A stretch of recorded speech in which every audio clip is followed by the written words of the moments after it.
Conclusively, I want us to note, let us just imagine it, not even noting, let us imagine it.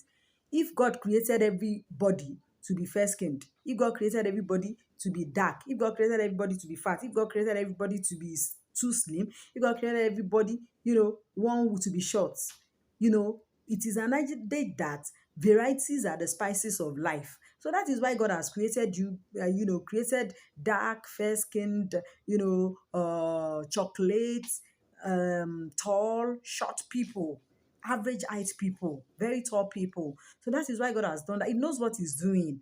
The Bible told us in the book of Jeremiah chapter 18 that God took Jeremiah to the house of the potter. God is the potter. He told him that just as the potter is pulling down and remaking, and remolding the clay, He can do to us. So God is a potter. He created us.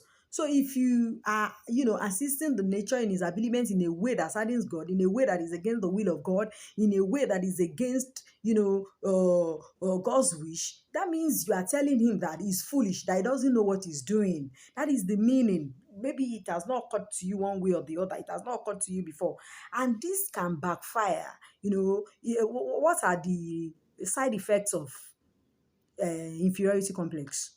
It will make you lose eternity for life, because just imagine somebody that God has created a short person, now returning home very tall.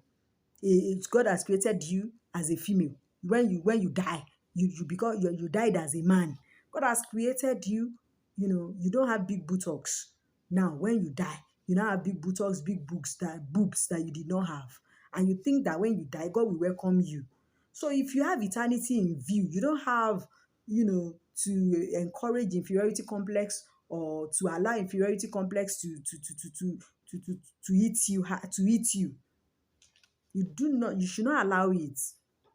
So that when you die, even for your own welfare, imagine the person who maggots was coming out of her body. If she had known that it would backfire, she wouldn't have done it. Many people too are rejoicing today that they have succeeded in enlarging their boobs. In what about some other ailments that could result from that? What about cancer? Majority of the creams that they use in rubbing their bodies for enlargement, it may cause cancer.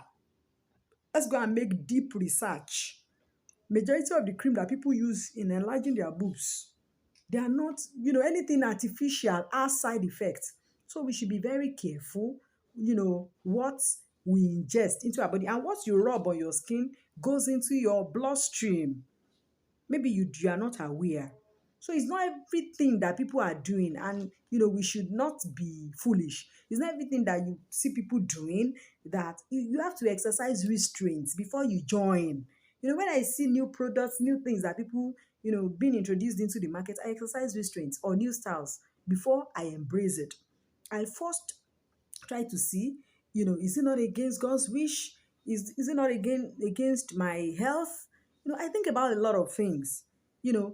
What about values, societal values? Although the societal values are crashing out, but let us all have all these things in mind. May God help us. May God help us. The craving for things that do not have eternal value, things that are detrimental to our health, it is enormous these days. So let us be wise. Don't let us be foolish. It's not everything you see, everything in vogue that you jump at. Always have a rethink. Think deeply before you join the bandwagon. I'm not saying innovations are not good, but think, what are the pros and cons of these things before you embrace it, before you get involved. May God help us in Jesus' name. We will not die untimely.